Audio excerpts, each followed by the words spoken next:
Bam. We are online. That is fantastic. I'm excited. I have to admit, running a little on empty right now in terms of stuff going through my awareness, just because I've had such a relaxing weekend. I've just kind of enjoyed the weekend itself. I haven't really been thinking about much. I've watched a few movies with my daughter. I've talked to her about some stuff that I'm sure we're going to get into in this episode.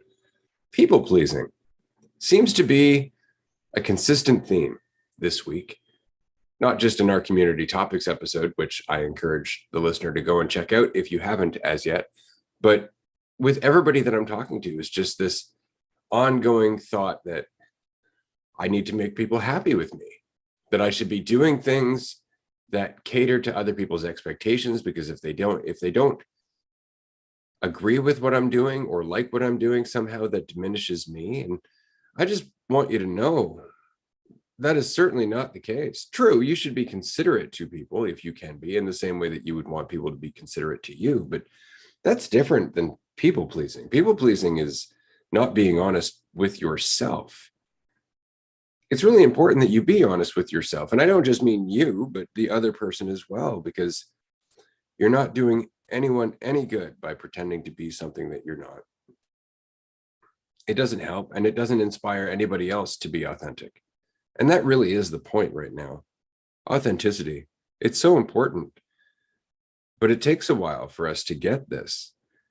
And a big part of that is also not necessarily appeasing people pleasers. Not because people pleasers themselves can get stuck in a loop. And if you see it, you can say, look, I don't need you to tell me what you think I want to hear. You can do that. You can actually tell someone who is lost in trying to appease you because they don't know who they are, that they don't have to do that. Do it gently, obviously, no judgment, but you can do that. You can let them know it's okay. You can disagree with me. I don't mind. And that'll go a long way. Yeah. It's people pleasing. I mean, I know we talked about this in the community topics episode. So if you want to hear more in depth, definitely check out that one. But it is such a, I don't know, prominent topic in our society that I think we could spend, hours and hours talking about it, because so many people live their entire lives trying to please everyone else. Like, how many things do people buy, people do, things they do throughout their day, that it's just their concern is on everyone outside of themselves and their own, I don't know, desires and things they want out of their life, as opposed to, what they think that is going to make them look best in the eyes of everyone else. And it really does, I don't mind being harsh with this, but like, it really does come down to being manipulative. Like, you are being manipulative if you're a people pleaser, and people don't love hearing that side of it, but you're very much caught up in yourself being manipulative if you're a people pleaser, because you're acting in a way hoping that people are going to like you for the way that you're acting, kind of expecting them to respond in a certain way to you. And that's why it's important, as Ray brought up, not to always appease the people pleasers. Like, not be too harsh, or sometimes be super harsh if they just keep doing it over and over again and they're not understanding like the implications of it. But people get caught up in the idea that, acting in a certain way is going to guarantee that people are going to like them. And because most of the people they're interacting with are insecure, they are going to enjoy the way that they're acting. And it's really not helping anyone, because you're feeling better by someone else, soothing someone else's ego and appeasing to them, and they're insecure, so they're accepting the appeasement. And it's like this vicious loop of pleasing other people, being pleased by other people, through pleasing other people and them responding to you in a certain way. You're being pleased, and your needs of validation are being met, and their needs of other people appeasing them are being met. And when you really dig into it and recognize that, you're not what you think you are, your reality, your God. You're only deepening the illusion when you get caught up in people pleasing and thinking that there's other people to appease. And so all of these things just take you further from any recognition of the reality of what you are, and sort of deepen that illusion. So I was thinking about it the last few days from the perspective of Everin being me, and how interesting it is that we get caught up in perceiving others, and how much it just deepens that illusion of division, and what a different perspective it is when you recognize that they're all just you interacting with yourself. You're always just interacting with yourself. So there's nothing to please. There's no one to appease other than you. And yet, when you are trying to appease what you deem to be others, it's like you're taking from your own experience and giving to them, but it's not actually adding anything to their experience, because through the interaction, everyone's just getting deeper into the illusion of division, and deepening the root of their suffering being that illusion. So I don't know, that perspective of it I find kind of interesting too. And it's interesting because it's becoming so much more prevalent in our technological society in terms of expectations and meeting expectations, especially like with the younger generations. And I'm talking specifically about teenagers. Like there's this, and even in older generations, like some older people I know also do this. I've actually had somebody say, well, I know you have your cell phone. I don't understand why you haven't responded yet. Things like that. But also teenagers getting upset about someone else leaving them unread, or reading the text and not responding right away, things like that. Like just the expectation of, why aren't you doing that? And I find that that's something that comes up. It comes up a lot with my teenage clients and with people I talk to in general, my daughter as well. And I always find it amazing that it doesn't dawn on them to just go, yeah, deal. Like they'll apologize. I'm sorry, you're right. I should have got back to you, right? I'm not sorry. I have a life. Why don't you have a life? Go do something. But there's this expectation, and it's largely based on the fact that we've gotten into the habit of appeasing each other, of constantly trying to make one another feel better. Spending time by yourself, not getting attention from people, is healthy. It can really be a time of reflection and just self-honesty in general.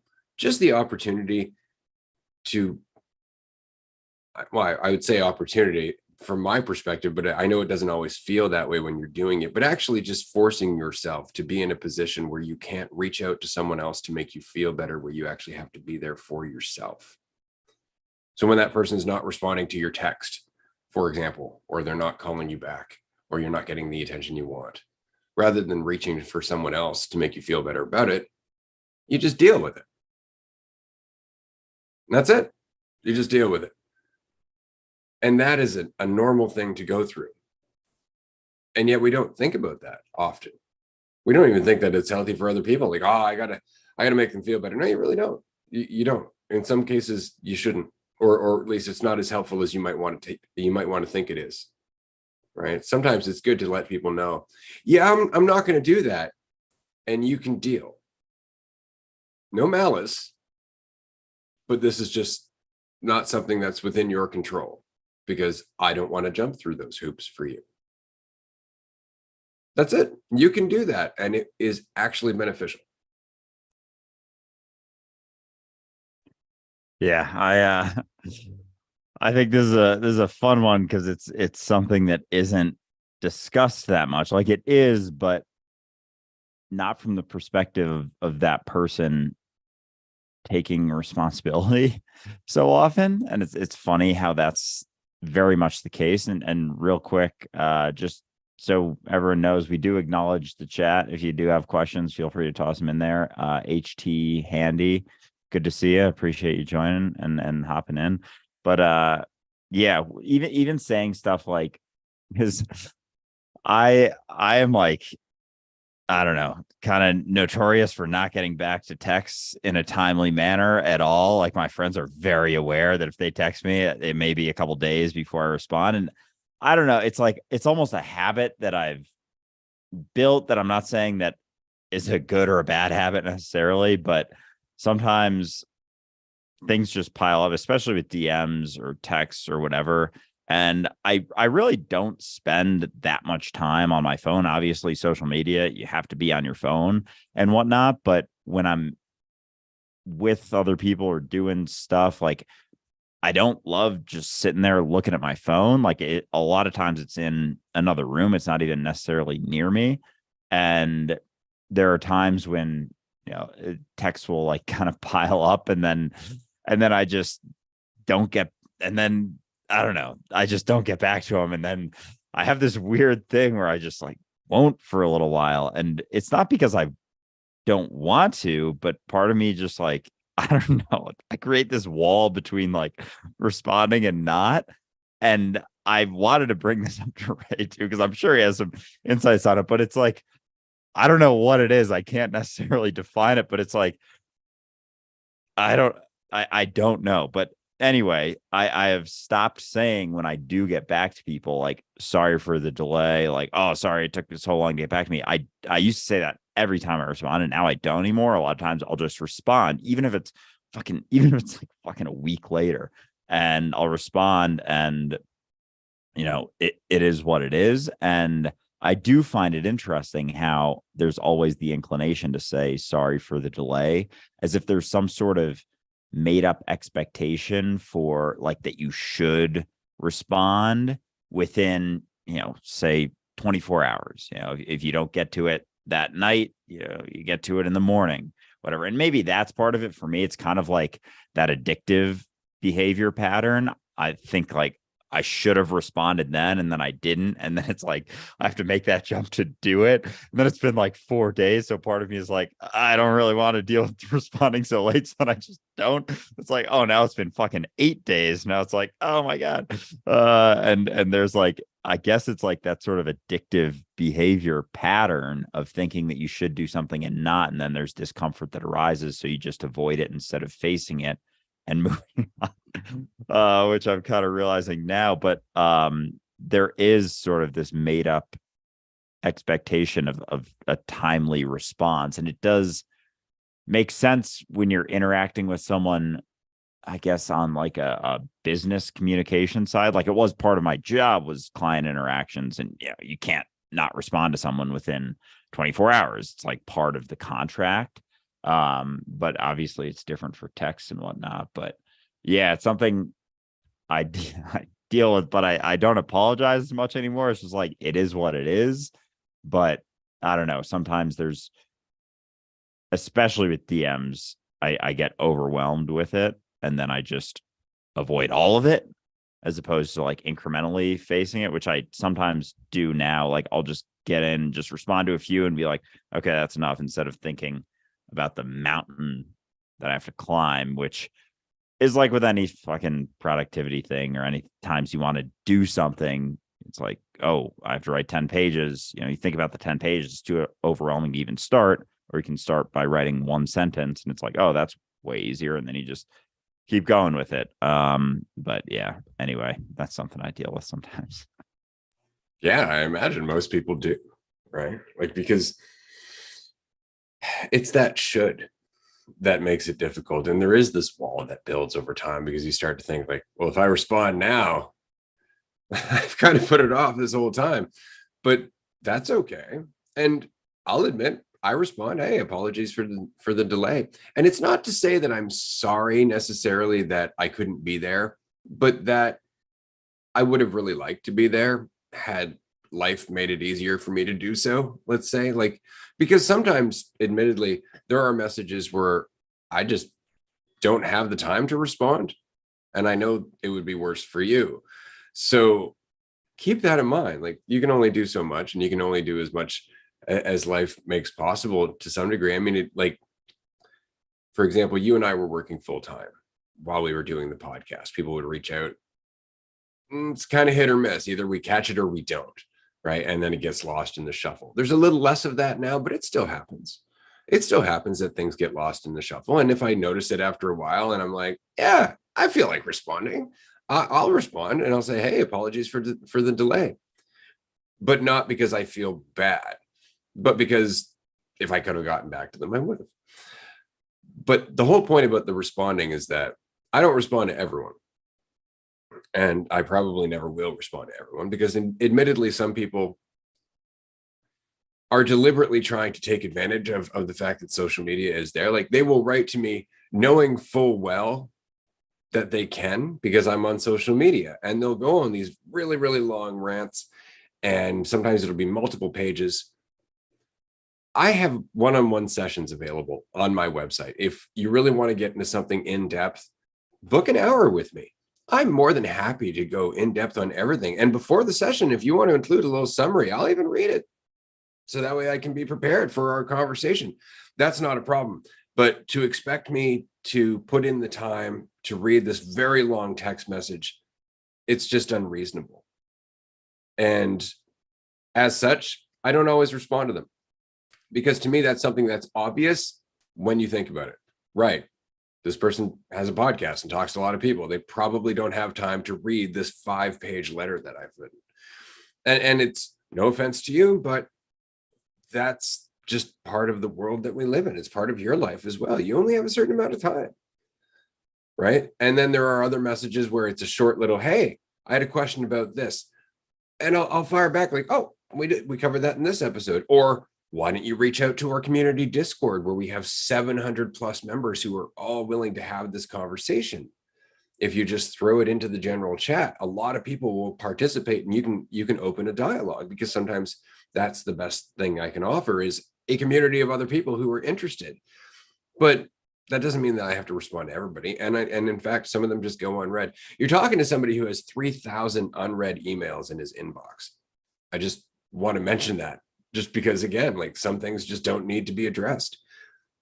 You can glance at it, you can go, that's interesting, and move on.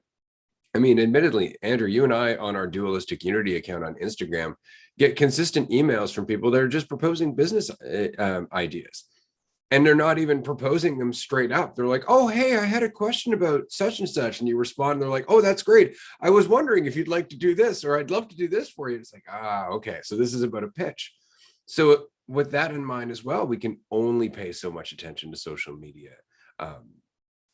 messages in the same way that our listener only pays attention to certain emails that come through to their inbox.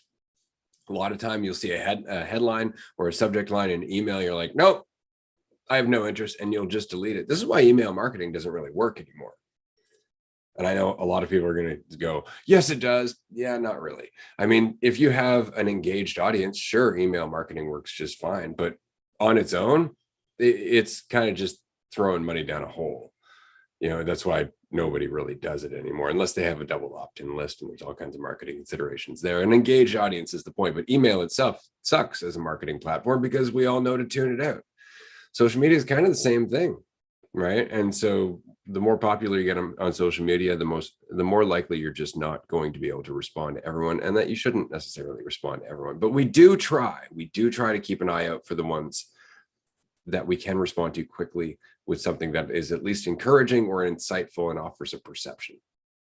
I don't know how I went on that tangent. The point being, you can only do as much as you can do.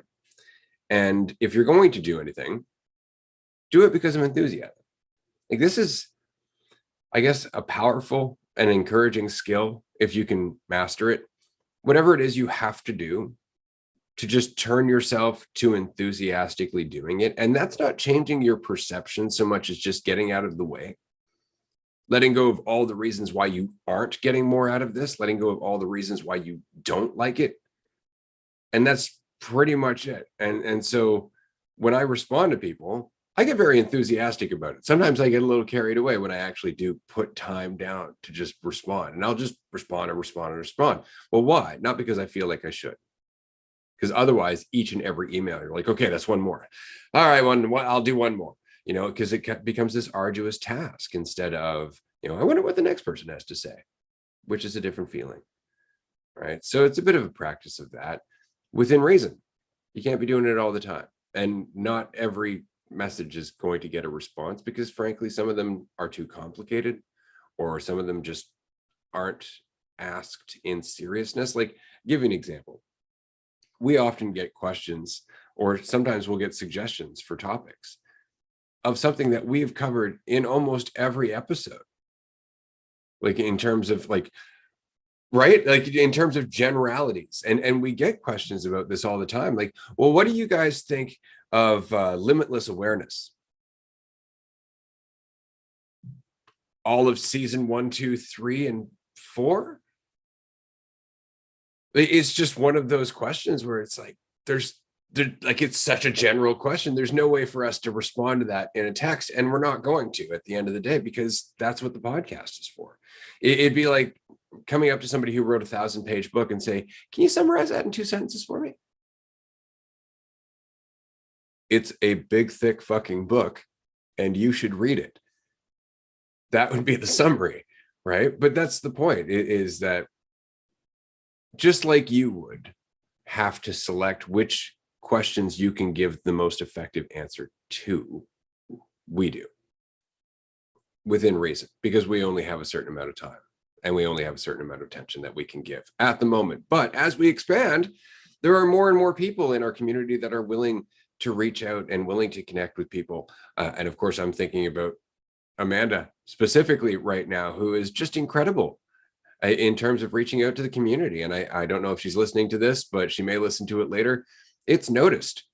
Like, when people reach out on the community Discord and they ask a question, or they're not sure where to go, Amanda is often there answering that question. Not just Amanda, though, there are others as well. And it is noticed. And at some point, we're going to find a way to integrate all of this community involvement on a deeper level, so that way we can have more of a support network for one another as we go through this. But if you're listening and you're one of those people who's like, well, yeah, I'd love to respond, go for it. There are lots of questions on Discord. There are lots of people who would be willing to talk to you. There's even a voice channel. You can just chat with people and be there for them. Come up with ways to create a support network. Suggest them to us. I mean, Dualistic Unity is nothing if not a collective of insights from everybody in the community. Yeah,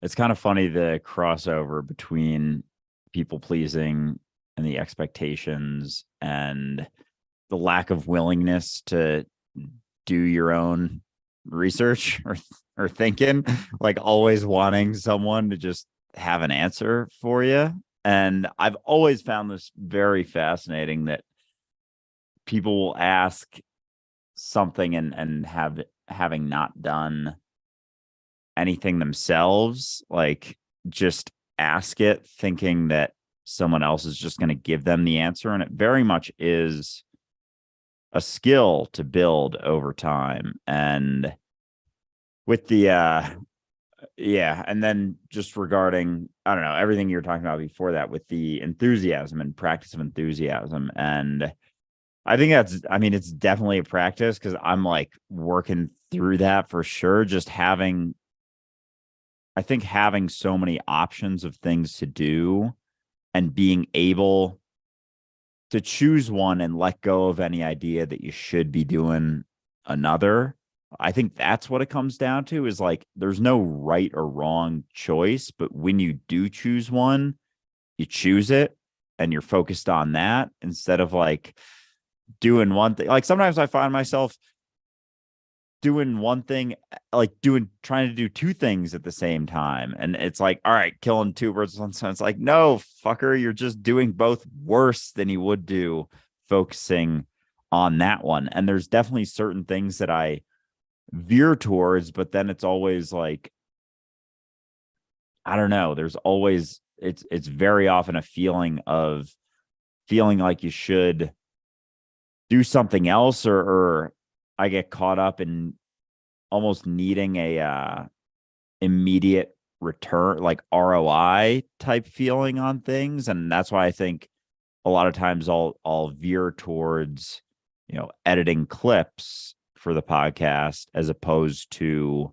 responding to messages and things like that. And I think that's something that is a practice that again, not working on, because it's not to say that it's better to even do both over one or the other. Like they're both options to do sitting in eternity. But I think doing the clipping, like I can post that and, you know, it gets response. Like I can see the direct correlation into the podcast. Whereas, and it's like, obviously we're building a business, things are growing, and working towards that and seeing the growth there is important for us. But there's so many facets of that you can't see directly. And like building a community, being very involved in the community is a massive aspect of that as well. And I think, just for me, being honest, like I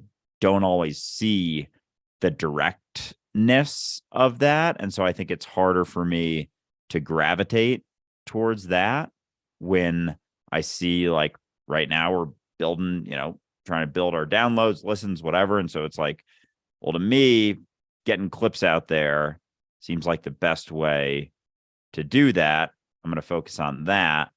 And then it's harder to, like, okay, sitting there, I could respond to some comments, or I could do more clips and get more clips out there. I'm just going to keep doing that and like finding that balance again. And that's the tough part, because it's like, it's not that I should do the comments, but then if there's no should, then I just don't a lot of times.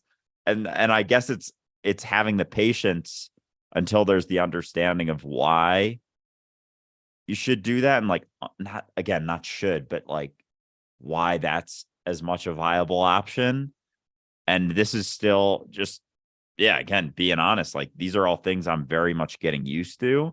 And so I'm just talking through my experience with it right now, that, and I'm sure a lot of people can relate, even if you're not building a podcast or building a business. Like at work, there's always a ton of options that you can do, or just in your life, things you can do when you have a day off. It's like, and you kind of get overwhelmed with, well, what if, you know, this thing would have been more fun? It's like letting go of that concern and being where you're at is always going to be, you know, the quote unquote most fun when you're most involved in that. But it's a practice. Being enthusiastic about anything is always an option when you get your idea. Again, not even having to build ideas of why you should be doing it, but letting go of your reasons as to why you shouldn't, or letting go of the reasons of why you should be doing something else, allows for that enthusiasm to arise. But yeah, it's definitely an interesting process, especially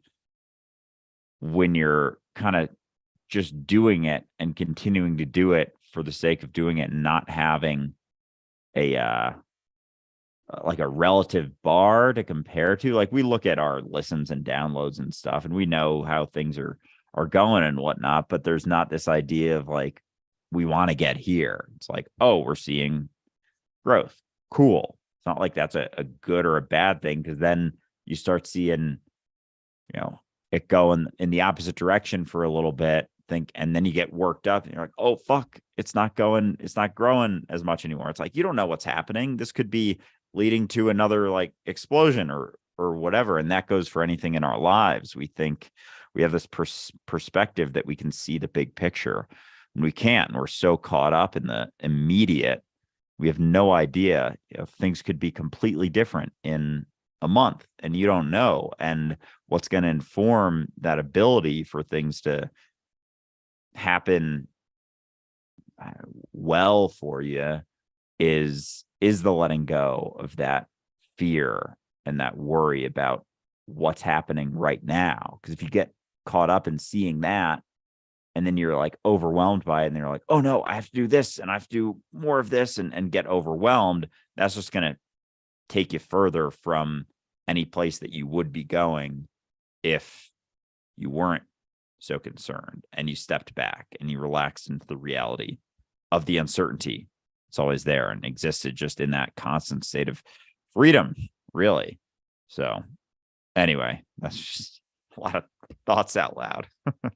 Yeah, I hear you. I think it helps to remember that my perspective of what we're doing here with Dualistic Unity is deliberately contrary to how I would normally think of running a business. And what I mean is that you don't run a business telling people they don't need you.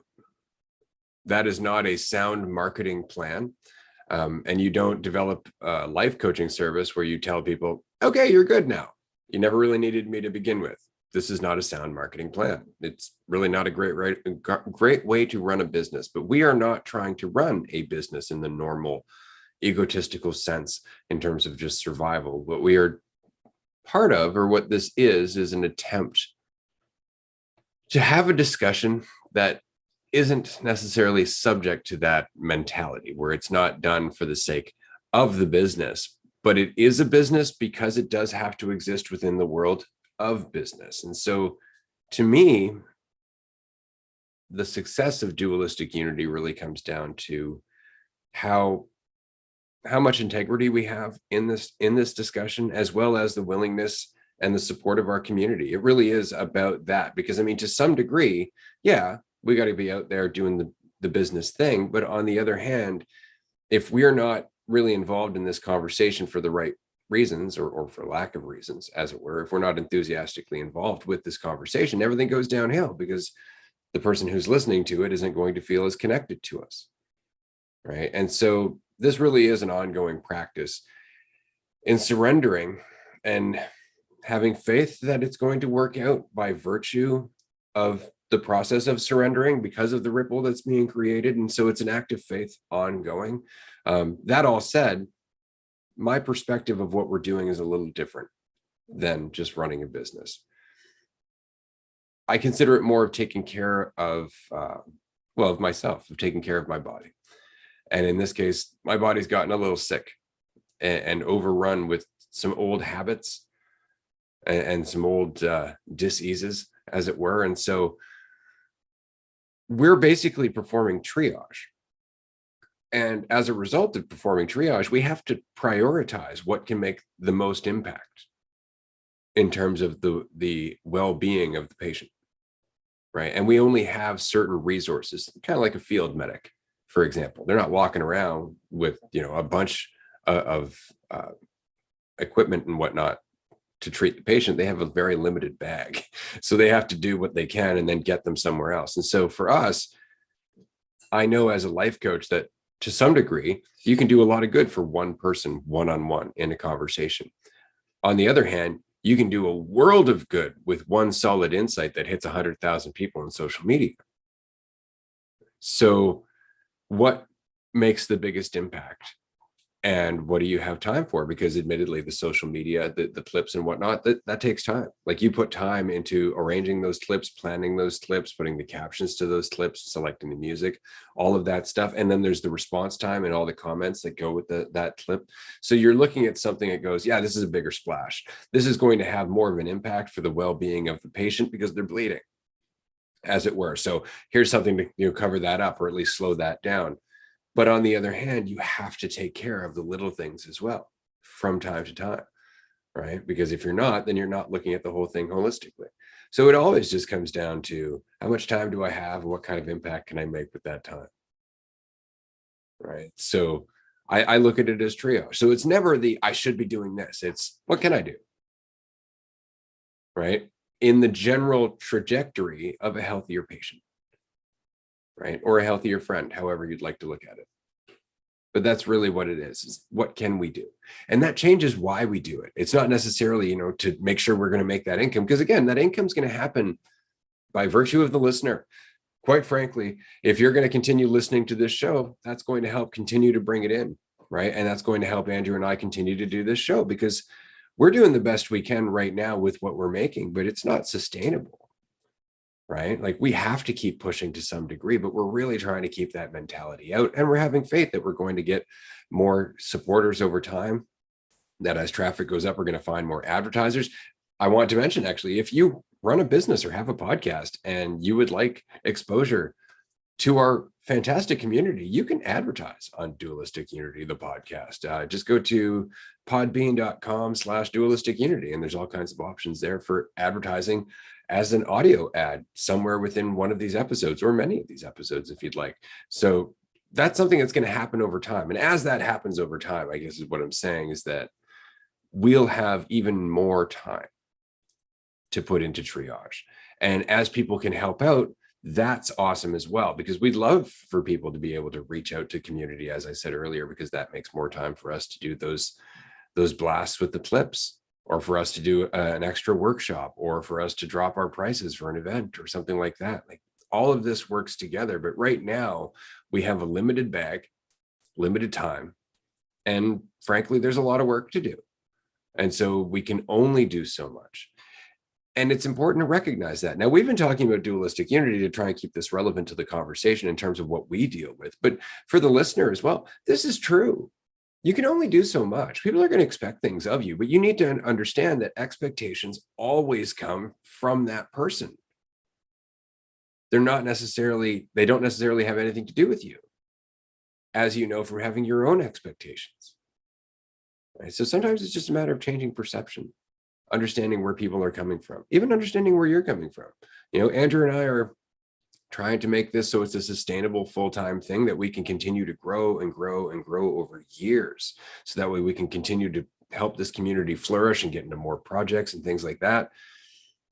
That would be great. But we actually have to put that down in order to have the mentality that can keep going, because it's not stressing about the money. So it's a constant exercise in faith. It's a constant exercise. And if it's going to work, it's going to work. What's important is where it's coming from. Because it really is important, as you said earlier, Andrew, because where it's coming from will divide your attention.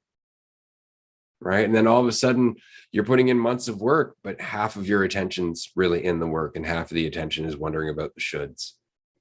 And then if it fails, all you can do is look back and go, shit, I squandered all that time. I could have just done it for its own sake. Right. And so that's, I think, what's going to determine the quality of this ripple and how far it spreads, is how much we continue to do it for its own sake.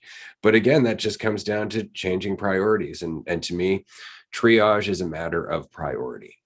What can we do with the time that we have? As we get more resources, that changes.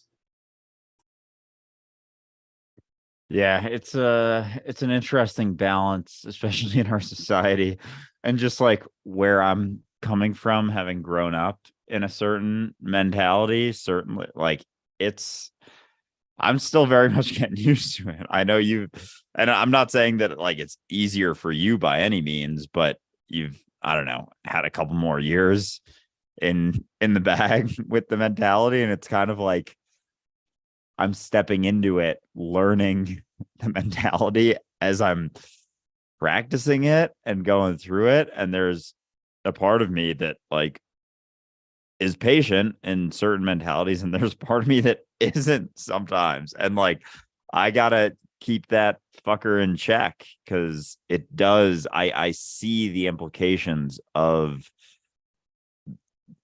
any desires sort of arising and how it cuts my attention, and it's just draining. Like, it's very much a draining energy. And so it's the constant letting go of that lack of patience, because it's like our brain thinks it's doing something through having that, like we're kicking things into gear now, but really it's just it's like like the propeller might be moving faster, but you just poked a massive hole in the boat. So you're like, have this illusion of moving faster, but then the boat's also like fucking going underwater and sinking, and is like, it's not as efficient of an energy, as opposed to letting go of that. You don't realize that your perspective of the propeller moving isn't actually the reality of the speed of the boat. So you feel like it's not moving as fast, but like then it's like then the bottom of the boat gets this like shear on it that's just frictionless, so that you barely even have to move the propeller, and it's just like flying through the water. Whereas with the lack of patience or desire for things to happen in a certain amount of arbitrary time from now until a certain time, like the bottom of the boat has a shitload of friction and you're just grinding it to a nowhere, basically. But our mind doesn't recognize the wholeness of the reality of it. And so it's just grinding. And then as you get used to that, it just picks up more and more speed because of the lack of that. But yeah, it's like, it's definitely something I'm getting used to as we go. And just like, it's been a really good practice, because when I do let go of that, it's a different type of energy. It's a different type of flow that I can tap into without so much desire for it to be going in a certain way, because I don't know where that is. Like, I don't know where it's going or what's happening in the future. But it's also like, it's even a balance between, I don't know, like saying like, if you're enjoying the podcast, feel free to leave a review or feel free to whatever. Cause it's like, you put too much of that in there and it's like, what are you pushing for here? But then you never say anything and people don't do it. So like, that's another balance too. It's like, hey, it's an option. It's kind of like with, on my videos, I got there was a period of time where I did experience a lot of growth with my channels, but every time I was like, feel free to toss me a follow, feel free to toss me a follow, which there's not anything wrong with that. But it's like, you do too much and it's like, it's not even what anyone else's perspective of you, but like, you have to ask yourself, where are you going with this? What are you trying to get to that you're not already at? So yeah, not to say it's to not mix in that sort of thing, but it's being honest with yourself about what you don't think is enough right now that you feel like you need to get to, but also you can still do anything in a state of wholeness in that recognition. So it's really that balance and being honest with yourself, and not thinking that you shouldn't do something, because that's the same as thinking you should do something else, and just kind of allowing things to happen and dropping things in here and there. But yeah, it's like, it's such a different mentality than I grew up doing. And even having conversations with people, like I do my best to explain what we're doing. And sometimes, because it's not like a cookie cutter thing, it's not like a cookie cutter business statement, classic kind of egotistical way of doing things, because everyone's just doing everything. Well, what's your end game? Oh, to make a bunch more money. It's like, that's not what we're doing here. And that's kind of the classic approach is, well, what are your profits at? But at the same time, those things are things that will allow us to continue to do this, because we do exist within a society where we do, need money. We got to pay rent. We got to have food and stuff. And so part of me is like finding that balance between, the thought of when we are in a sustainable spot and we don't have to like push to gain more so much. It's like, I have this idea that, oh, then things will be more chill and we'll be able to just do things for the sake of doing them. But it's like, that's what we have now. And if we don't, if you have the perspective of then it'll be it, like you spent all of this time kind of like with, manifesting something, you're just perpetuating lack. You're just reinforcing lack the entire time. Then you're like, oh, and then once I get there, then it'll be good. And I'm going to be honest, like, it's not the easiest thing when you're building something from the ground, and like having the patience for recognizing that things will work out, and not pushing it too much, because that undermines everything that's happening, is the mentality you're embodying the whole time. So it has to be from a state of patience and fulfillment already, and doing it for the sake, but it's like it's always that balance. So yeah, anyway, I appreciate everyone listening to me just talk through all this stuff, but I do think it's relevant. Probably, I'm sure a lot of people go through stuff like this.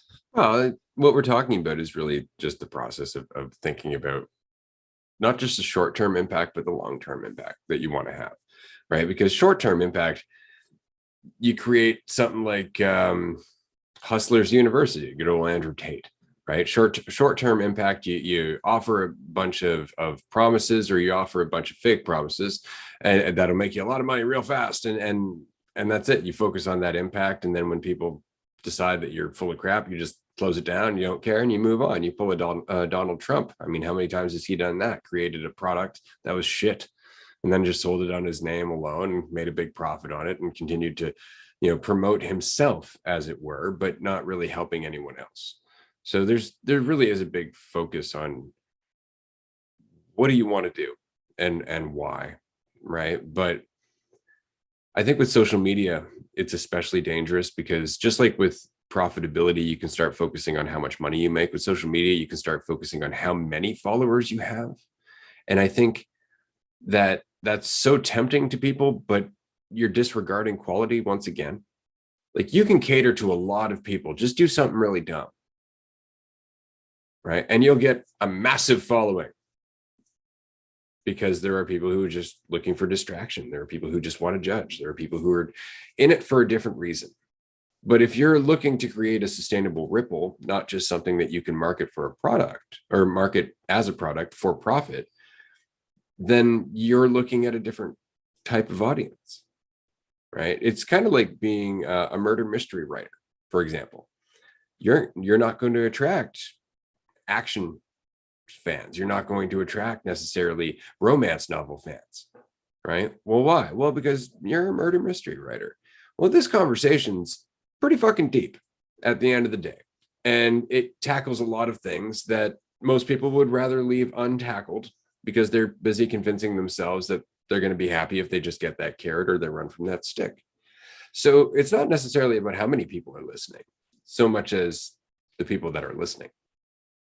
Because each and every person that listens is essentially a force in the world. They're not just going out and buying some merch and like, oh yeah, DU's the best, man. They're actually having conversations with people based on the stuff they're doing in themselves. It's a totally different type of ripple, but because of that, it's going to take longer to build, but the people who stay are going to stay. We got a message from somebody today on YouTube who's been away for a little while. They consistently leave comments on our YouTube videos and support, and we're always very grateful. They've just been away, and they're like, hey, I came back. It's so nice to see you guys. Stuff like that, because the conversation means something to them. It's not just a fad. It's not just something they want to be a part of because everybody else thinks it's cool. It actually means something to them, right? And that's the kind of person who's going to stick it out in this community for years to come as we grow. So it's really important to remember that the average mentality of more isn't necessarily the mentality that's going to last, right? That really is it. Like, I'll give you an example. Our Patreon page. People may not realize this, but we have 150 Patreon supporters now. That's fantastic. That goes a long way. Doesn't go a huge way, but it goes a long way. And ultimately, when we get to 1,000 Patreon supporters, we're good. At that point, we are sustainable, and we have enough to start putting back into the community and putting into like billboards and Times Square and stuff like that.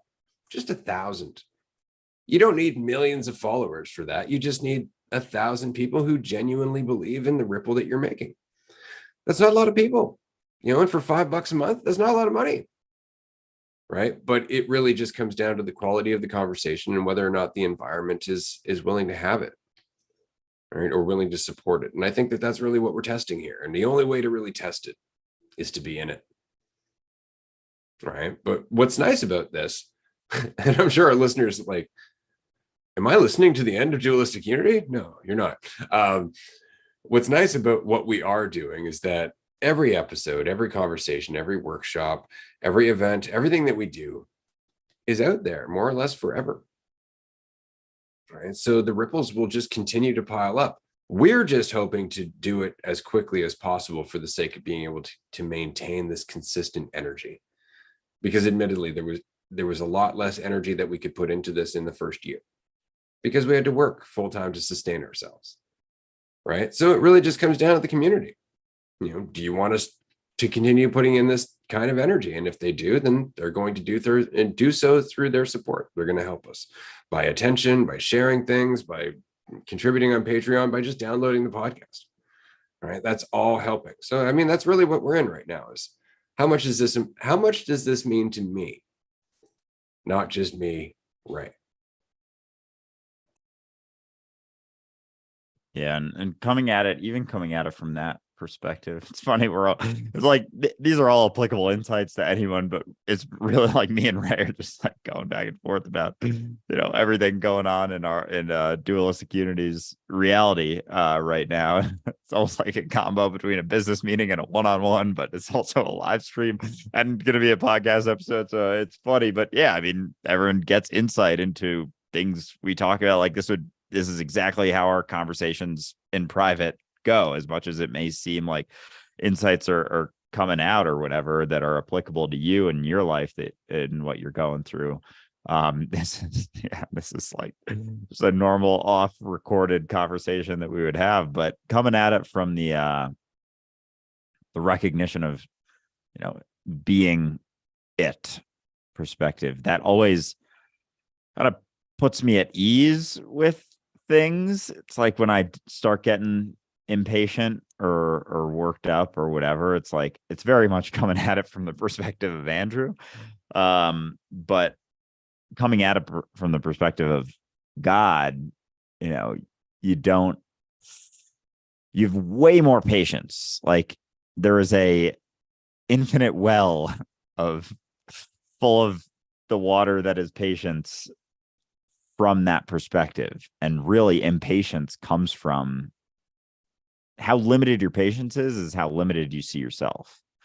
And that is so much of what it comes down to. So patience isn't even really a concern when you're sitting in the reality of eternity. Like, yeah, this is something that we're doing right now. And that's always it. It's always just something that you're doing right now. And we like to impose these ideas of what it means, where it's going, what's happening, what everyone else thinks about what's going on right now. But really, you're always just doing something right now.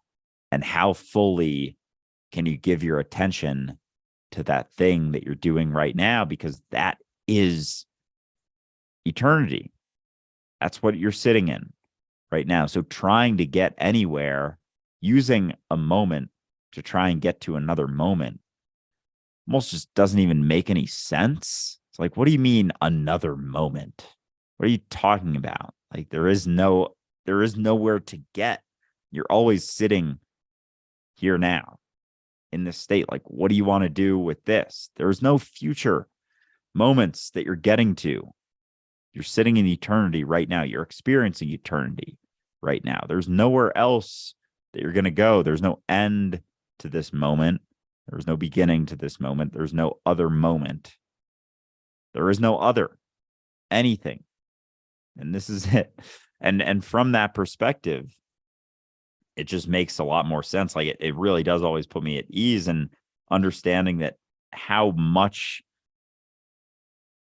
well I can embody it. It's not like you can embody it better or worse, but how well you can embody it, I'll just say that, is like how well to resonate for the rest of yourself, and the distortion that you experience will limit other iterations of you's ability to recognize it in yourself. Like how clearly you can embody it, which just means being free in yourself, really not trying to get anywhere, understanding that this experience here now is the extent of reality always. How well you can recognize that is how clearly people will be able to see it in what you're doing, and then have the opportunity to see it in themselves. And not that we desire for that to happen, but it's just a natural progression as we go forward. And so understanding that there is no other place, it's just the evolution of this moment, and whether you're going towards yourself or away from yourself. And anytime you're trying to use this moment to get somewhere else, you're going away from yourself. You're deepening into the illusion that there is a you that experiences other moments. There is a you that exists in other moments than this one. And so it has to come back to that. And yeah, I guess that's what all this comes back to, is understanding that. And when you do recognize that, it just, I don't know, it's a lot. There's a lot less weight, obviously, because it's that idea that anything else exists. That's the weight, really. Because dualistic unity isn't a product, right? Dualistic unity is, I don't know, I guess the proposition of a possibility in terms of how you can live your life. And in order for us to propose that, we actually have to demonstrate it in terms of letting go. Like today's conversation, perfect example. I started talking about this in terms of like how we run the business, quote unquote, things we have to consider. Most people wouldn't do that. Most people would keep that from their community. Like, oh, well, we got to worry about this, and this is a part of that, and so on and so forth. Because that's exactly what we're trying to demonstrate, is that you can be open about things. You can have conversations with your community. You can tell them what you're up to, and you can ask them for your support, or for their support, or for your support, either way. And it's because you're not trying to take advantage of them. See how everything changes all of a sudden? Because we're not trying to make a profit off of everybody. We can say, hey, this is what we're doing to try and survive in this project, in this endeavor of ours. And we'd really appreciate your support and your help in whatever capacity that might be. Would you do that if you were fleecing people? Probably not. Right. And that's, I think, really the important part. So there's that. Just doing it because we can. And that really is, I think, the quality of the ripple. But I wanted to mention that I'm older than you, and I have an entrepreneurial spirit, let's just say. But I've also wanted to make a ripple for a really long time. And I've tried numerous different projects, not just projects to try and build community, or projects to try and create like a background economy in terms of like bartering and trading. Yes, that's something I did as well. But also different projects in terms of residual income to accomplish the dream myself of getting out of the hourly sale of my life, so that way I could do more in terms of time and projects and hobbies to help others and create that ripple and whatnot. And so I've spent so much time and admittedly buoyed by how many others throughout history have spent just ridiculous periods of isolation or isolated time to accomplish something, like Edison, for example, right? The whole light bulb thing. Dude failed 1,000 times. Like, he tried 1,000 different ways to do that. It didn't work. Finally did it. That's really encouraging. Like, there was a bunch of people who were like, oh, it's never going to work. Sure of it. Absolutely no doubt whatsoever, because I hear the same thing about DU from time to time from people who are in egotistical mentality. Oh, you can't change the world like that. It's changing. You may not recognize it, but it's changing. And so that really buoys me to a large degree, because I recognize that all of this time that you put in, whether it works out exactly the way you want to or not, is in the direction that you want to go, because it's an extension of your journey. Like, that's the entire reason dualistic unity is what it is because, frankly, Andrew, you're pursuing a journey where you want to let go more and more and more. And part of that is expressing yourself more and more. And part of that expression is having people who are interested to some degree, because that gives you the encouragement you need to continue down that path. And that's what this is. So how ready is humanity for this path? Right? How ready are you for this path? Right? And that really just comes down to the quality of each and every moment. And I get that the brain's just like, but the future, money, bills, considerations. Fact is that you don't know what the future lies. You don't know what's going to happen in 2 months. You don't know what's going to happen in 6 months. Who knows? maybe in a month's time, all of a sudden our traffic will double, and this whole conversation is going to be laughable because we're going to be putting up a billboard in Times Square, right? But you don't know, and you have to accept that in these projects. I think that's the one thing I've learned over the years, is that you don't know, but it all adds to you, to your life, to your chance to express yourself. And I think that's the only point. Dualistic unity is almost secondary to what Andrew Murnane gets out of dualistic unity. Yeah, that definitely makes sense. And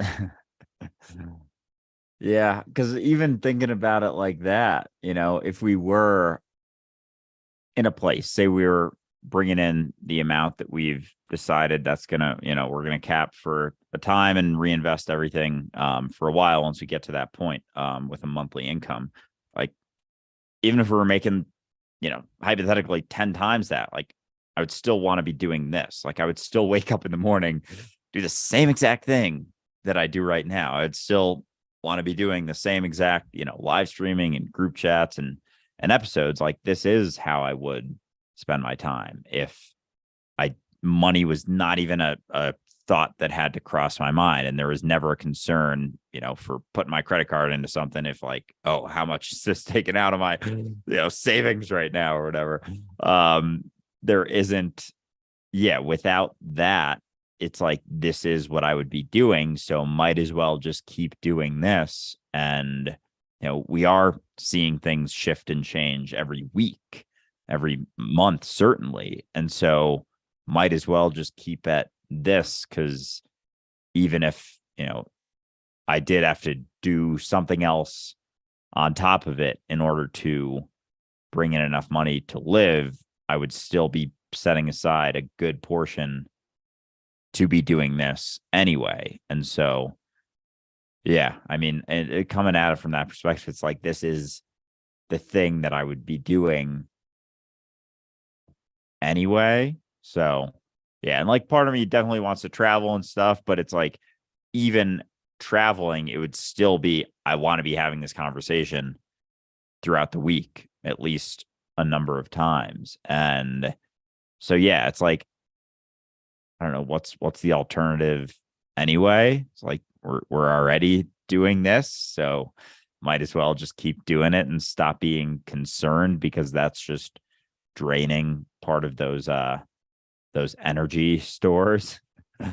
But yeah, and even just doing it for myself, like, the amount of freedom, since the more I go through this conversation and apply it to my life, and just am letting go more and more of the idea of me, like, I'm seeing all of the benefits of doing that. Like, all the things that you want in your life are through letting go of that illusion of you. But it's like, at the cost of everything that you ever thought was going to get you there. So it's kind of like this convoluted thing. It's the Chinese finger puzzle. It's the reason that so few people do let go, is because it goes against all of our egotistical desires and ideas of what we want and what we think is going to get us there, which is fascinating. But even in these episodes, like, just how much more freely I talk blows my mind. Like, we have a guest coming on later today, and I was re-listening to, she had been on a past episode, and I was listening to that, and I was like, Jesus Christ, my voice sounds different. Like, my voice actually sounds different. It's so strange. And I noticed that with Ray's videos from like 2005, that your voice now sounds different. But like, my voice sounds different 2 years ago. It sounds different a different way a year and a half ago, a different way a year ago, a different way 6 months ago. Like, what the fuck? I guess I mean, I talk a lot, so that I can notice that.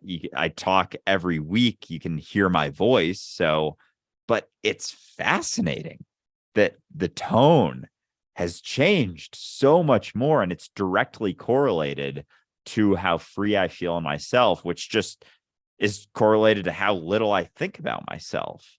but it's fascinating to go back, and it's kind of uncomfortable for me to go back and listen to that. It's like, that isn't how I sound now, so it's fine. And also, like, that's how I was then. That was me doing the best that I could. And it's important for people to see that progression too, and what's possible with it.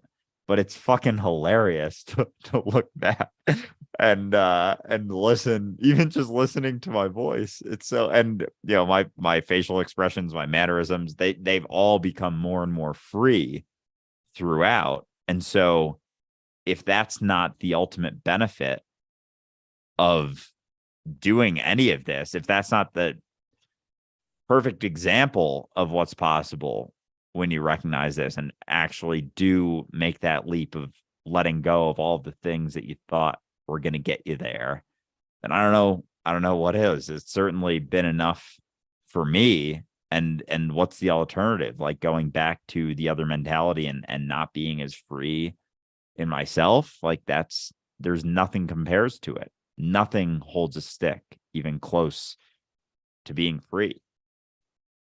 Isn't that interesting though? Because it's not that your voice has necessarily changed so much as that it's become more of your voice. It's become less of what you think everybody else wants you to sound like. And what's interesting, and you and I talk about this, the more you surrender to that process, the more you start to recognize that the quote unquote idea of, or the idea of quote unquote, your voice starts to change. You start to recognize, like, right, I'm actually just opening my mouth and a bunch of stuff's coming out that seems like the process that's also happening on the inside. And so that idea of your voice starts to disappear, and it starts to just be a voice of all of this, which is you. And so it's an interesting process, because just like you are really just hearing more of what your voice has always been, but it's been kind of hiding behind that filter. The more of us that do that, the more we're hearing our voice collectively in authenticity, less of what we think the other wants to hear, because we're accepting there is no other, that it's all us. And so I really always get this image in my head of our collective voice changing tone, in the same way that I see Andrew's voice changing tone from season 1 to here. Right? It's incredible. It really is, to watch, because that's all it is. The conversation's just changing. We're just part of a changing conversation. It's really interesting to see, because what are we saying other than just be yourself? Let the chips fall where they may. Right? You'll roll with it. You'll be okay. You don't need to think about it. It's not personal. It doesn't mean anything about you. Which gives us the chance to be more authentic, which gives us the chance to actually have a different conversation. It's really simplistic. It's whether or not we're ready for it. That's all it is. And more importantly, whether or not the parts of us that aren't ready for it react to it with violence. And so it really comes down to our intention. I really do think that. I think that it has to be for its own reason. Otherwise, it becomes in opposition to something. And that will never have the energy to grow. Not enough. Yeah. And it does take a shitload of faith, that recognition and that, you know, mentality. It's really a practice and a constant practice. And it's funny, just the overlap between the mentality that we're embodying and the conversation being had, and, you know, the running of a business in this mentality. It's all reflections of it changing and growing in myself. And yeah, it's funny you say, like, the priority really comes down to how much is, you know, Andrew changing, or how much is Ray changing. Because especially my, you know, I don't know, my change seems more drastic, I guess, just because it's a shorter, you know, more condensed period of time that I've been going through it. But it really is a reflection of that, of how freely I see myself, because it is all myself. And so of course it's going to be directly correlated to how free I am in myself. And the, acceleration is dependent on that, which requires me to not have a concern about the acceleration. It's always that convoluted reality that how little care I have for the numbers or the growth or whatever is how much it does, and how fully it does, and how strong of a base we're building. Because if I am caught up in all of that, it hinders it. And if it does happen, it's like a shell of what's happening, as opposed to a and bolstered depth that comes along with it. And it's so much deeper because it's just me.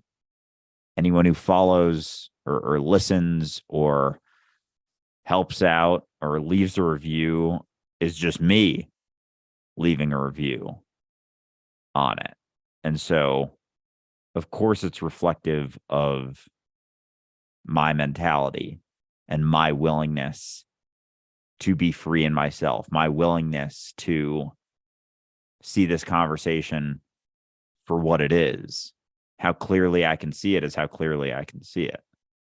How clearly I can embody it is how well I can embody it, and how much I gravitate towards it in myself is how much I gravitate towards it in myself. So it's always that. It's not about getting anyone else to do anything. It's just about how clearly you can see it, which changes all of it, because you are all of it.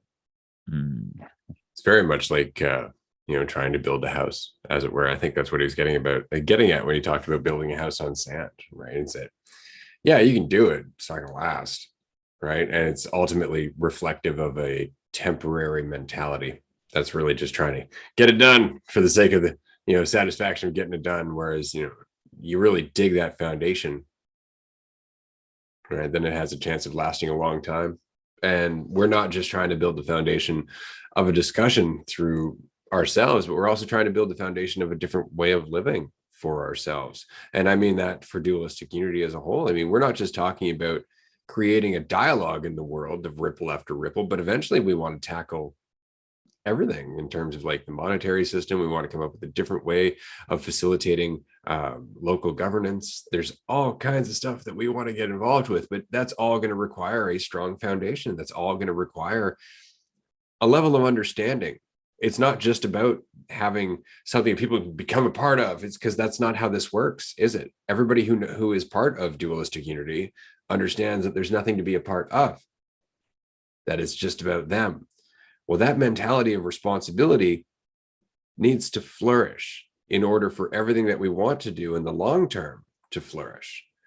It has to have that deep foundation of understanding within a larger and larger community that is working on the understanding, not just the growth of the community.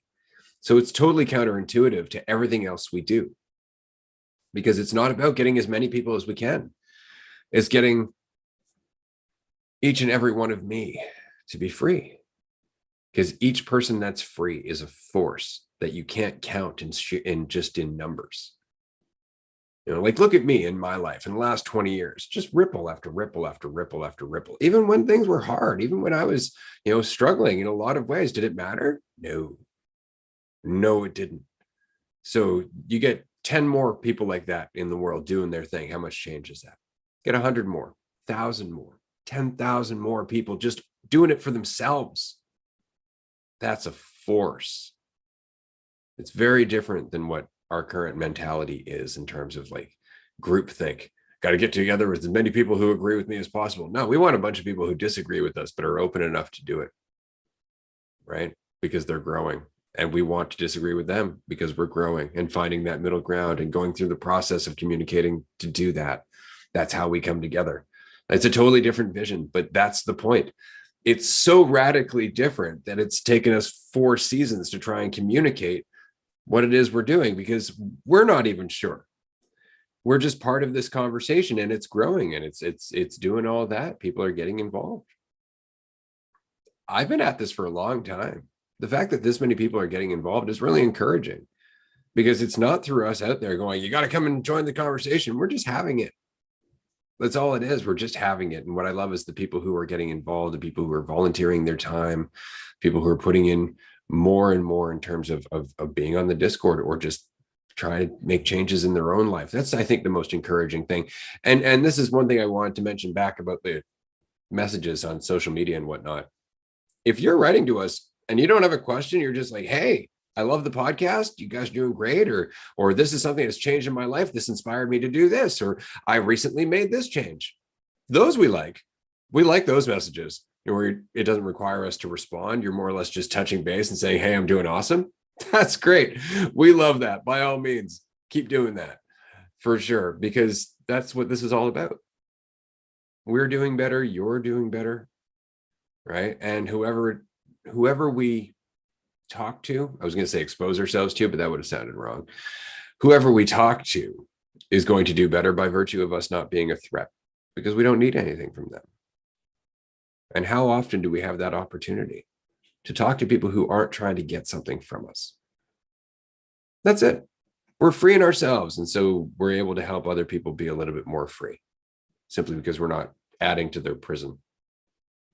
It's just a conversation. But that all said, it has to have that foundation. It really does, because doing something, even doing something nice for others from a place of selfishness, isn't really doing something nice for others. Right? And if you're doing something nice for others, that is selfishness. So you have to get rid of the other. And that's where the real impact is made. It really just comes down to your perspective of what you're doing and what your perspective is, whether you think you're doing it for yourself or you think you're doing it, for the idea of yourself, or the reality of yourself is the amount of weight that you experience. Like that's another direct correlation. I think there's a lot of things that are literally direct correlations in this. So like just your perspective of doing something nice. It's like if you're doing it for your idea of yourself, to build, yourself to be seen in a certain way, to get something out of them, it comes with a lot of weight. When you do it for yourself, recognizing that they are you, so you're just helping yourself, and you admit that because you understand that there is no weight with that. There's nothing in return because you're doing it for yourself. It's like when you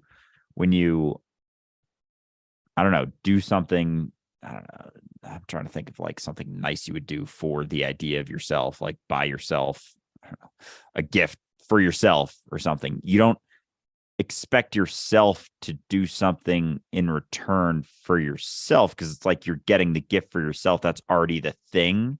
There's not another thing on top of that. So when you do something nice for someone else, there's the perspective. If you have the perspective of division, there's a give and take. When you're doing it for the idea of yourself, there's just give to yourself. And that's the perspective we're expressing, is that when you're giving to someone else, there's no take because there's no other. You're still doing it for yourself. So like that's it. That's the extent of the thing. There's no back and forth because there is no other. There is no two. It's just one interacting with itself. And with that understanding is freedom, when and a lack of weight. When you give, then you expect something in return. That expectation of return comes with a massive fucking weight. That's what it is. And so without that, there's no weight and you're free. But with it, there's always going to be some weight that comes along with it. And so that's really what we're doing. Like it is becoming weightless. Like it's just expression, but our society, our current egotistical mentality, like has a really tough time understanding that, because we do come at it from the perspective of division. So it's like, why would I do that if I'm not getting something out of it? Why would I ever do something if there's nothing in return? It's because you're doing it for yourself. You wouldn't expect a return if you're buying yourself a gift. You wouldn't then expect yourself to give yourself another gift in return for the gift. Like that's just an infinite loop. That would be just a weird way to experience life, just continuing to give yourself gifts back and forth, like having an expectation. But that's kind of what we're doing. Like that's insanity. If you were to have the perspective of, oh, I'm giving this gift to myself, and then expecting yourself to give you something in return, that would be fucking nuts. It just like you'd be sitting in your room on Amazon, like, I'm getting a gift for myself. Oh, and then expecting a gift, and like you just keep buying gifts for yourself for the rest of your life.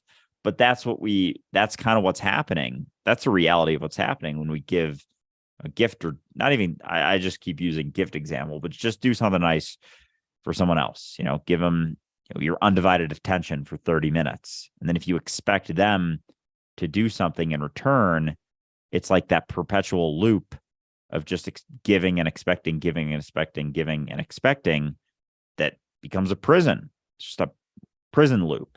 But if you understand that you are just helping yourself when you do give your undivided attention to, quote unquote, someone else, just being yourself, then there isn't that expectation for something in return anymore. And then you're actually just existing and being free and doing things for the sake of doing them, not having that ulterior motive, that not having that secondary preference or expectation for what it's going to lead to. And as long as you have that, you're not actually being genuine. You're only reinforcing the root of your own suffering. So you're only shooting yourself in the foot, thinking that you're not, having the perspective that you're not, because you're confused about the reality of what you are. But, when you see it in that way, it's like, that would be insane to do that, just giving and expecting from yourself. But we have that nice little illusion of division that makes it seem like it's not insane, even though it is equally insane to do so. Yeah, we actually charge ourselves money, which is weird at the end of the day, because we can't see ourselves as everyone else. And so for us to get there as a species or as a culture, we have to get there individually. We actually have to start to see beyond that division, right? Somebody asked a question here, and I just wanted to address it. What are some of the things I can do to help boost the conversation the most? I'd love to help, but I just don't know what I can do. Anything, really, at the end of the day. If you want to know one thing that really helps, drop a comment on videos where somebody is expressing something that is the result of being lost in their ego, perhaps, or being lost in their self-image. If you drop a comment and say, have you checked out Dualistic Unity? That's huge. That's a big help to us. You can take some of our clips from social media and repost them, or download them and share them on your own platform or your own account. You're more than welcome to do that as well. Pretty much anything that gets the word out. I mean, the obvious thing is to join us on Patreon, because we really do appreciate that. And that's more of an immediate boost to what we're trying to accomplish right now. But just mentioning it to people, especially when you see people going through stuff. That's something I try to do myself, is when I see somebody struggling, I say, well, definitely check out this podcast, or check out Dualistic Unity, or check out this episode, because it's relevant to what you're asking about. That's super helpful. Even just talking to people that just mentioning that you listen to the podcast. And I know a lot of people are doing that, and we do very much appreciate it. There's merch. People are wearing that around, showing off the podcast, and that's helpful as well. But I would say, if there's anything that you can do, it would be just mentioning us to people on social media as often as you can, whether it's sharing our link or just mentioning it in the comments section. That's huge for us right now, because it really is about how many people can we get involved in the conversation. And it's a long conversation. So people who are joining right now in season 1 have a long walk before they even recognize that there are Patreon groups or that there's a Discord, because that all happened as season 1 progressed. So everybody who's just joining us in the podcast, they're still catching up to the rest of this discussion. So getting more people in that initial stage is ultimately the best thing that we can do, is just to get people to episode 1 and see how many people make it through to episodes 2 and 3, because that's really it. Episode 1 determines whether or not they're ready for this conversation at the end of the day. And it's a hell of a trajectory. It's funny. My daughter has recently started listening to Dualistic Unity from the beginning.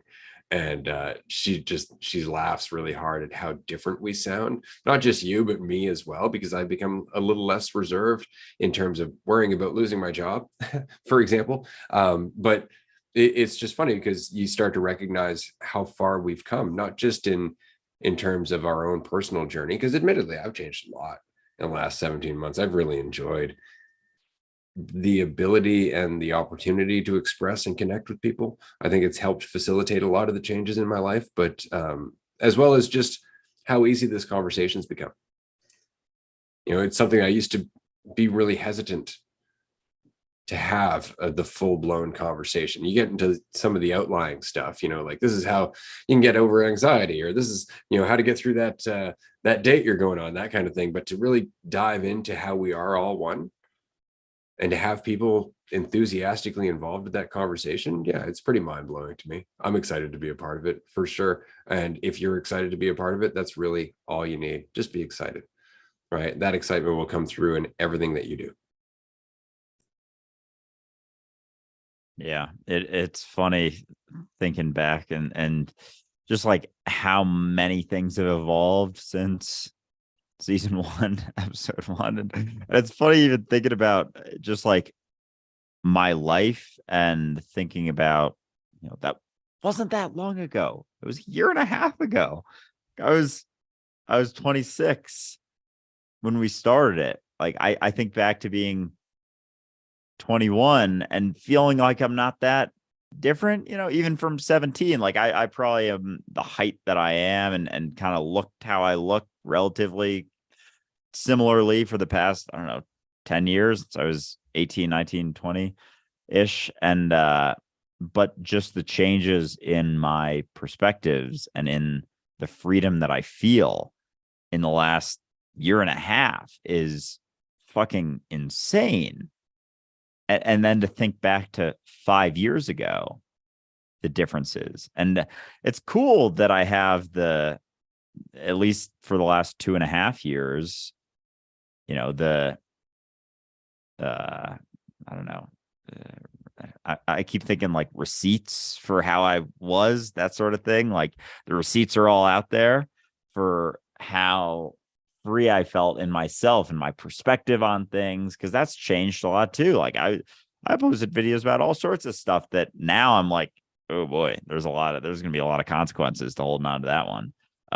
But yeah, I mean, having posted like, I don't know, probably around 1,000 TikToks, Instagram Reels, whatever. Have my own podcast with over 30 episodes that I did for a while before Dualistic Unity. Like all that stuff, you can see very clearly the progression. Like it's an example of the benefits of being free in yourself. So it's really cool. As much as like when I go back and listen to it, I'm like fucking uncomfortable as shit listening back to some of that stuff. Like I don't even listen to my old podcasts anymore. I don't know if I can. That would be like it's almost like I think of it like a punishment for myself to look back. But that's still me holding on to judgments of myself. And like there's a lot there that I'm kind of avoiding almost in a way, or trying to avoid, to think of going back to listening to some of that stuff, or even, if an old TikTok comes up and I'm just like, holy fuck, that's not me. That's not, because like, I mean, it is and it isn't, right? It's me not seeing me. It's me not seeing the reality of me. And how clearly I've seen that is how much my voice has changed. As Ray was saying, like my mannerisms, my freedom is directly correlated to how little of Andrew is involved in it, which is fucking funny. But yeah, with the sharing, getting involved and stuff, as Roy said, obviously Patreon is huge, but just sharing if you really liked an episode. It's like putting it on your Instagram story or posting about it and just saying, hey, this episode is great. They talked about these things.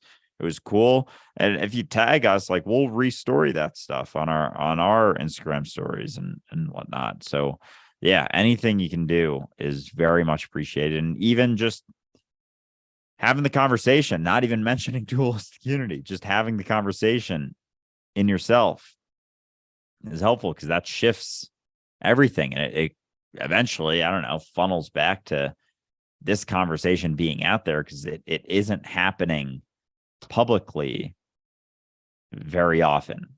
It's not, the common dialogue that's happening as much as people could feel like they could compare us to, I don't know, other self-help related things, mental health podcasts, whatever.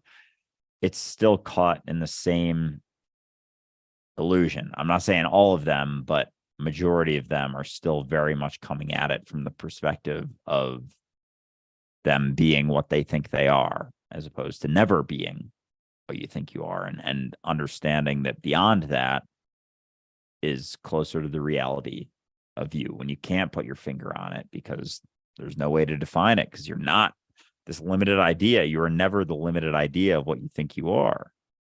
So it all comes back to that. And yeah, that's all we're doing. It's just having the conversation about whatever the fuck we want in a state of freedom, being free in ourselves, doing it for us and for my experience, because that's the extent of reality is my experience. I just had a great idea because it kind of goes back to the question of how can I help out? You can help out this way. Make a video about Dualistic Unity, what you think about it. And this kind of goes back to what we were talking about at the beginning of this conversation. If you have a question, this is a great way to get our attention. Tag Dualistic Unity and ask the question in your video. And we will either make a video reply or we'll address it in one of these episodes. And we'll let you know. But I think that would be a great idea because then you're getting the word out and you're asking us a question, which is helping to inspire the next episode. So that's helping us in two different ways, right? Not only are you spreading the word, but you're inspiring us. And that inspiration is coming from your own growth. So 3 different ways. That would be fantastic. Because admittedly, I love seeing those videos when somebody just has an insight and they're like, okay, so I was just listening to Dualistic Unity. This is what I was thinking. I find that great. Actually, it's funny. Our guest later on today, Paige, she does that from time to time. She'll have an insight. And you can see she's just like, this is fucking awesome. I want to talk about this. But then she'll give us a quick shout out to Dualistic Unity. And I really appreciate that. That goes a long way because it's not coming from a place where it's like, this video is sponsored by Dualistic Unity. It's coming from a place where you are actually enthusiastic about the insight. And you're just giving us a shout out as being a part of the process of that insight. If there's anything that's going to inspire someone else, it's maybe that, right? Because we all want to be insightful. We all want to feel inspired. So if you are inspired and you're feeling insightful, make a video, give us a shout out. We'd really appreciate it. Yeah, absolutely. And it doesn't even have to be, the style of videos we make where it's like our face on the camera, walking or whatever. It can be voiceover, just text with music on it, anything you want to do, whatever it is that in whatever way that you want to express it is greatly appreciated. And we'll do everything we can to reshare it and talk about it on a live stream or in a full episode or classic episode. But yeah, I mean, and anyone who's listening and is interested and wants to share stuff or they're going through insights, like it's a great practice to film yourself talking about it. And as uncomfortable as it may seem, and trust me, I know I avoided that discomfort of hopping on camera for a very long time. Like I knew I wanted to make videos and didn't for probably a good year and a half before I finally said, fuck it. This is something I want to do. And if people judge me for it, fuck them. But it can be very uncomfortable to start out, but it's a very good practice. Like I don't know where, like, what I would be doing if I never made that leap to start filming videos. Like if I never followed that, it kind of, I don't know, I literally never think about it, but it's interesting to think what I would be doing right now if I never made that decision to make that first YouTube day in the life vlog that I took a bit from, posted on TikTok, and it went viral, and then started doing TikTok too. But yeah, that was back, what was that, like July 2020? And it just, like, the changes since then, the progress, and there was very little judgment or research into, are things working, are things not, what's working, what messages do people resonate with. It was kind of just a natural progression of myself and my own interests and where I was at and the freedom I felt in myself, that now 2.5 years later, it's like things look a lot different than they did. I feel a lot different than I did back then.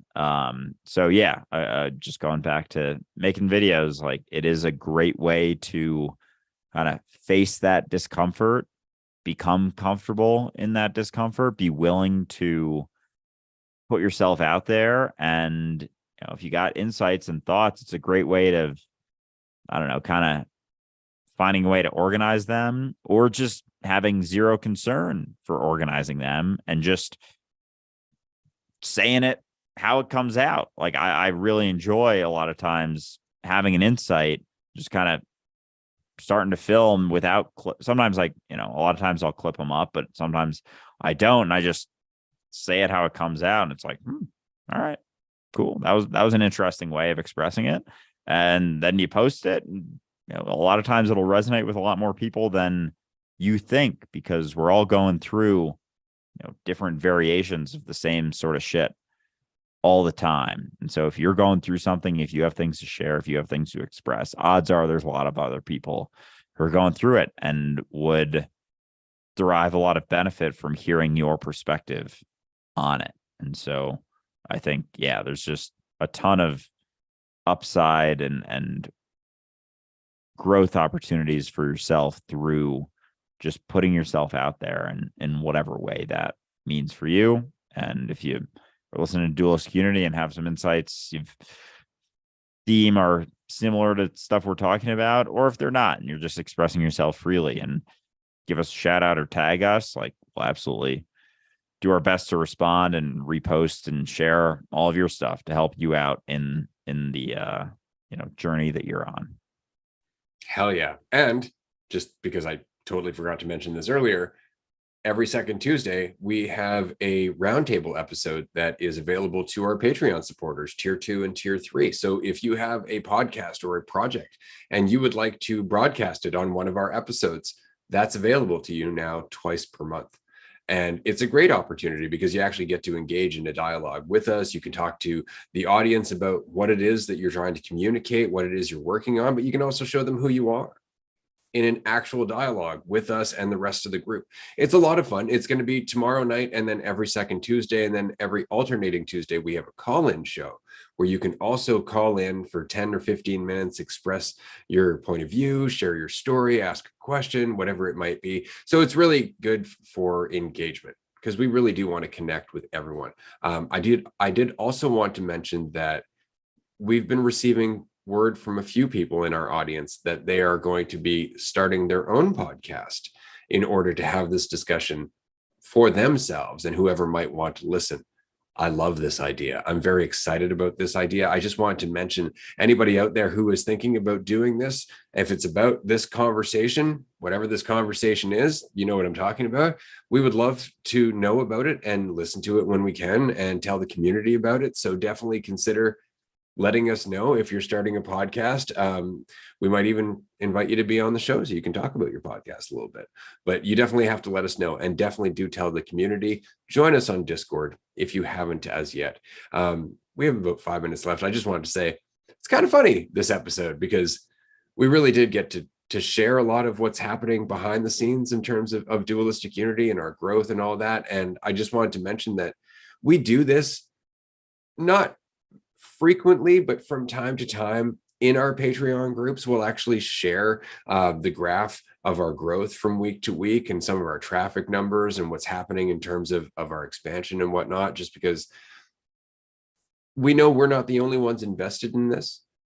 I think that's really important to recognize, is that as important as this is to me and as important as it is to Andrew, it really is whether or not it's important to you that's going to determine if it grows or not. Right. So it's really nice when people are so invested that they want to hear how it's going, behind the scenes. It's not just about the conversation like, yeah, Ray and Andrew, give me those insights. But it actually is, wonder how Ray and Andrew are doing. I wonder how the community's doing. I wonder how we are faring in this together. Because we are in this together. If this conversation means something to you, then we are very much in this together. And you are part of the reason it's happening. Yeah, absolutely. That's funny. People coming to this trying to get our insights out of it. Like, I've never even thought about it from that perspective, that someone would listen to get help. I guess, I don't know. That's funny, but I'm sure a lot of people do listen to it, like hoping for something, but at the same time, because it's just a conversation for the sake of having one, it's almost like the Patreon groups I would deem more where people come with like thoughts and questions, and then the podcast is just, I don't know, not even to help, but just here's a different way to think about something. And I find that the responses to the community topics are a lot of times like that. Like, I asked it, someone commented in the community topics channel, like, wow, you guys covered this. I think it was on the self-discipline. Like, you guys, I asked for this and you guys covered it in a way different way than I was expecting, because we're coming at it, as much as, some of the stuff we come at it from the perspective of Ray and Andrew. A lot of times we come at it from the perspective of being reality, being you, from not perceiving so much division. So something like self-discipline isn't that classic egotistical idea of self, like seeing yourself as everything. Self-discipline is the willingness to see yourself as everything, and that's the discipline. But that's completely different. You could probably look up self-discipline in a dictionary and it's going to give you some egotistical perspective, because everyone perceives division to be the truth. Everyone thinks that division is the reality that we're experiencing. And so everyone's coming at it from that perspective. So the mainstream conversation around certain topics is going to be a lot different than the way that we come at certain topics. And I think that's a lot of the fun in our community topics episodes, is that we're always coming at it from not always a completely different perspective, but a lot of times a slightly different perspective, to just give people another way of looking at things, a different way of looking at things. We're never saying like, this is the right way, this is the answer to this question. Like, I don't think we ever say that we have any answers, or that anything we say is an answer to a question. It's just a different way of thinking about it, maybe from a freer perspective. And if you're willing to look at it that way as well, and set yourself aside and not be so caught up in the idea of yourself, you could come to the same exact insight. Like, you can come to the same exact recognition. And that's what it has to come down to.